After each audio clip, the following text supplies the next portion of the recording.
Yeah.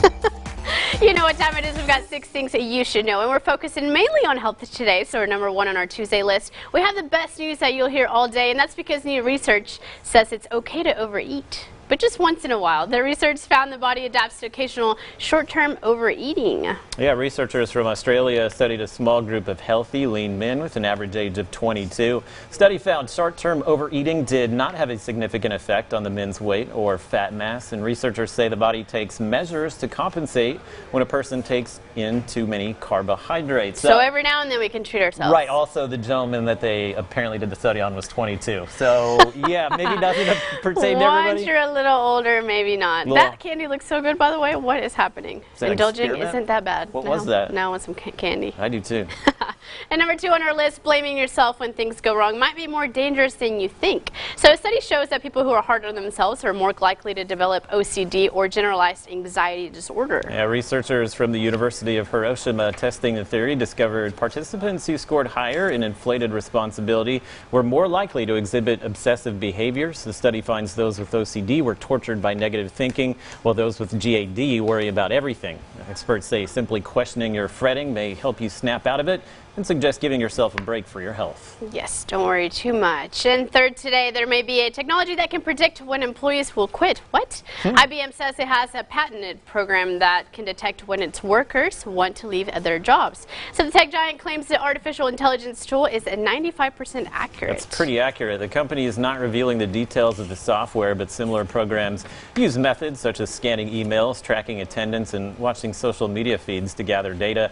Artificial intelligence has already replaced 30% of IBM's human resources staff, and the company says the machines can help workers identify their skills and stay on track for a successful career. That's kind of insane, right? Yeah, I was to say, probably just looking at emails and your Facebook feed at An email that says, I'm about to quit next week. They're like, I think, yeah, Bob over there, he might be a little bit of a risk for quitting.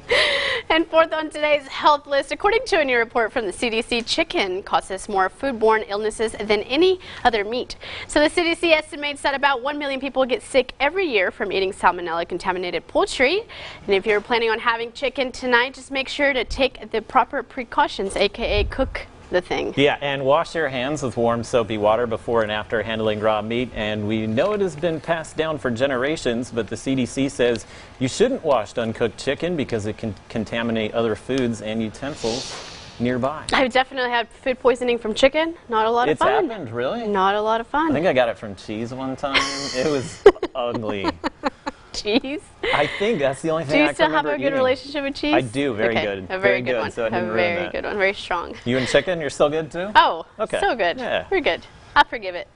Number 5 on our list, have you drank your 8 ounces of water today, and did you make sure that your children drank theirs as well? While in the USA, 75% of adults suffer chronic dehydration, and new study shows 1 in 5 kids don't drink water on any given day in the United States. Pediatrics Journal reports that from ages 2 to 19, many were choosing sodas, juices, and sports drinks to quench their thirst. Yeah, the same kids consume twice as many calories from sugary drinks than kids who drink water. Health officials say children who drink sugary beverages are at a higher risk of developing heart disease and type 2 diabetes. I'm pretty bad at drinking water. Same here. Coffee, Are you? I'm good at. Water, Coffee? not so much. There's a little water in coffee, though. You make it with. Yeah, true. The Keurig. True, So it it's counts. okay. I There's guess it my counts. water intake. That's it. I get For at least 8 ounces a day. And last on our list, I love a good selfie. What about you, Josh? Every You like once in taking a while. selfies? If I looked as good as you did, I would take selfies all the time. I dabble. You're my with favorite person. selfies every once in a while. Well, it turns out that trying to get the perfect photo can also come with some health concerns. According to experts at the Pure Perfection Clinic in Wales, taking too many selfies can speed up your body's aging process. Officials say these can be as bad for the skin as sunbathing and smoking due to blue light and electromagnetic rays that your phone emits. So you're listening while you're reading, right? Are you listening? I'm listening to to this. I will not stop taking selfies. I will not. Okay. Creams and moisturizers cannot reverse that damage, and dermatologists say over time a patient's skin can start to dull on the side of their face they take more pictures of, and experts advise limiting cell phone exposure to prevent this type of damage.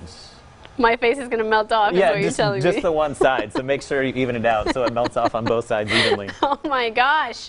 And that's all we have for our 6 things, but it's time for your health minute. So Josh, do you have any bad habits? Too many to count. Too many bad habits. Yeah. Some of them we don't want to talk about. Yeah? Chewing my nails. That's the Really? main one. Yeah. Wow. Well, I Constantly. have fake nails, so I feel like that would be really bad for And my not health. drinking enough water, apparently. Yes. Yeah. I have some. We'll talk about it later. Okay.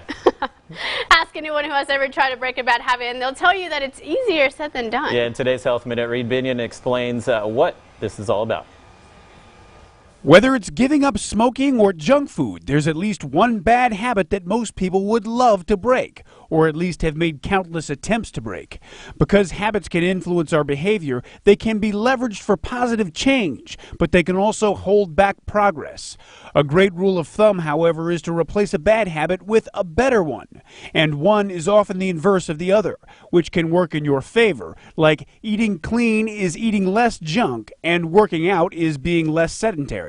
If you're wondering how long it takes to convert a bad habit into a good one, according to researchers from University College of London, on average, it takes a little over 2 months, and in some cases, even longer. So hang in there, and if you're worried about falling off the wagon, be mindful of what triggers those bad habits. You don't want to sabotage all your hard work. For today's Health Minute, I'm Reed Binion. I feel like all of my bad habits include my iPhone. So maybe I just need to Yeah. get rid of the thing. Texting? Texting too much. Okay. I spend way too much time on social media. Okay.